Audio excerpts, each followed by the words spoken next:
name is Jonathan. Welcome to the Haystack.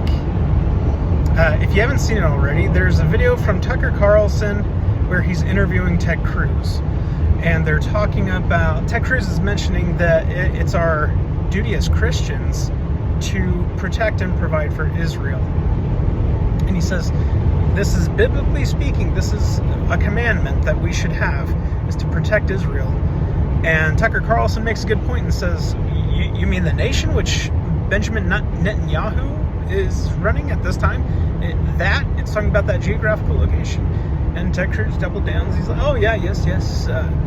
But I started thinking, like, what scripture is he referring to? And I think he's referring to Genesis chapter 12, verse 2, where it's a covenant that God is making with Abraham. It says, I'll bless those that bless you and curse those which curse you. And to me, I immediately thought, covenant. Like, who is... Every time we think of this, we're always thinking of the geographical and literal blood DNA of the people in Israel right now at this time. When in reality, this is a covenant to Abraham, who has gone out to many nations, the bloodline has filled many nations. Even Israel's own bloodline has filled many nations. But it made me think of the covenant itself. And the covenant, like, who carries this covenant today? Who makes and keeps these covenants? Who's being held to this? And I thought, well, probably the people who are led by a living prophet and who have temples and who make and keep covenants with God. And then I thought, okay, how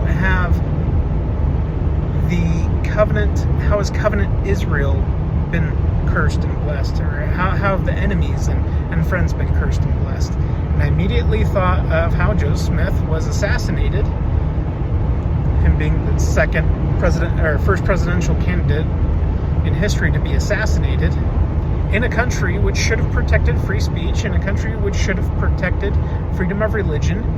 The Lord had set the scene, had established everything for the restoration to happen, and yet there were good Christians who came and assassinated Joseph Smith.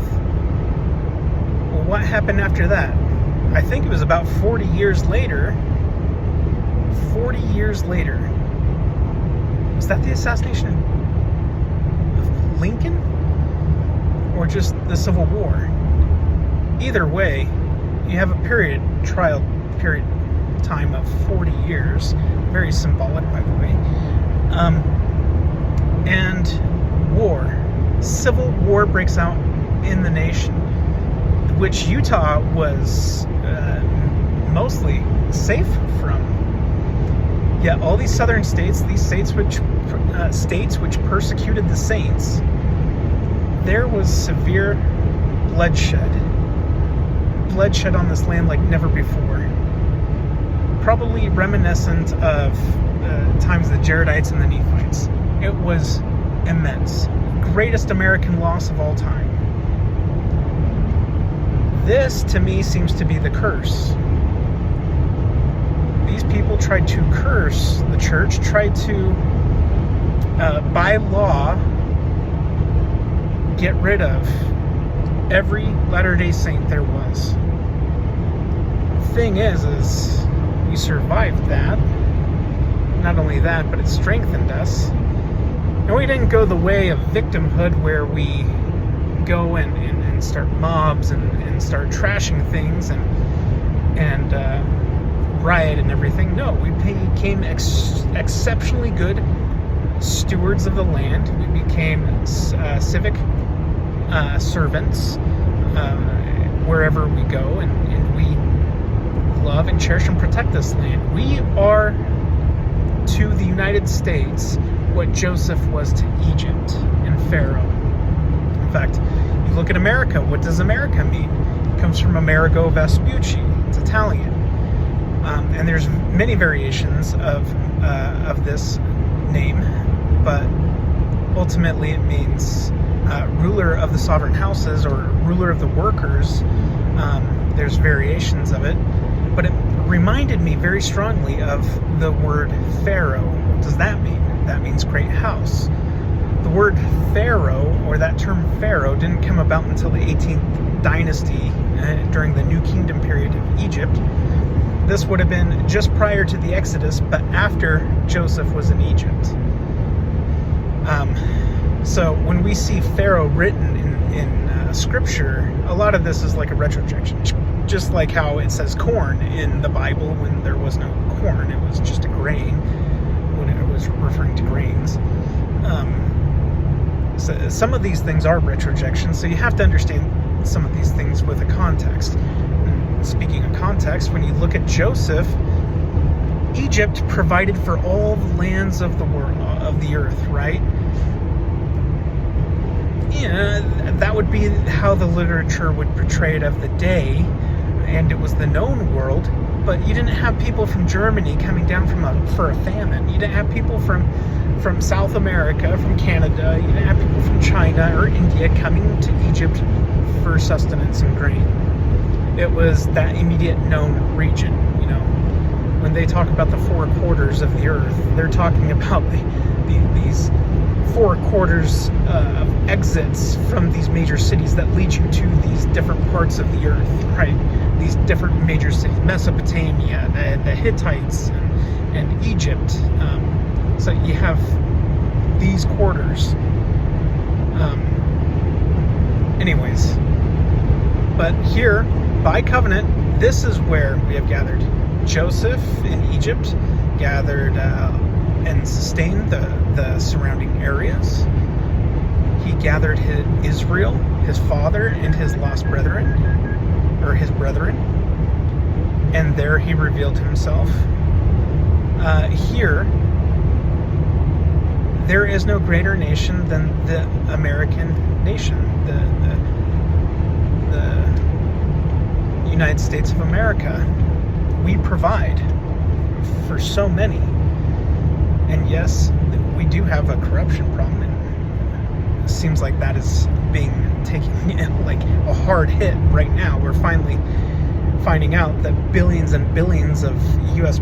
taxpayer dollars have been used in very corrupt practices and insider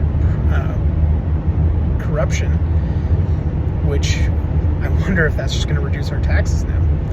Anyways, we sustain, as Latter-day Saints, we sustain this nation and also have gone out to all the world.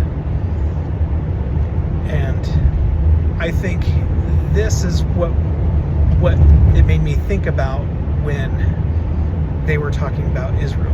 Now, yes, there will be a building of a third temple. I tend to think that it will follow the pattern that it has heretofore followed, which it has followed previously. We know that when the city was conquered, a temple wasn't built right away. In fact, a generation had to pass before clean hands without blood on them, could build a temple. I imagine the same can be said for the third temple.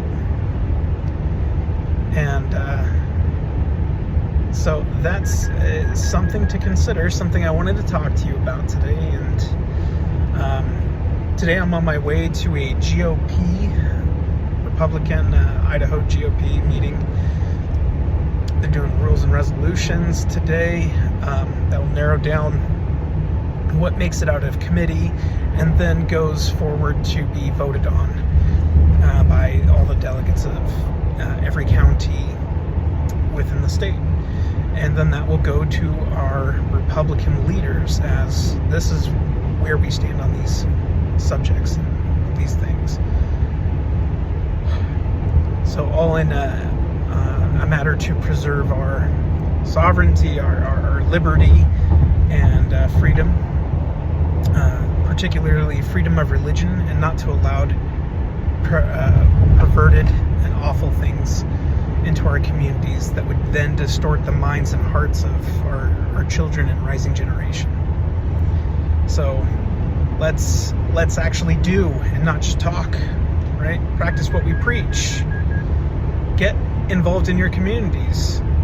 We we as Latter-day Saints should be doing that. And it disgusts me that I'm the least of the people around me. And I feel like there's many more people that could do far better job at this than me. And yet nobody has that willingness to do it. And I would prefer not to, honestly. It's not fun. It's not fun having your local people write things against you because the progressives locally want to try and dox you and call you names and do awful things. So you kind of have to put your neck out sometimes. This is what we do as Latter-day Saints. We should be doing it, I think. In my opinion, I think we should be more involved, and it disgusts me when we don't get involved and we just think that things will just smooth over on their own. Gosh, where were you in the war in heaven? What were you doing?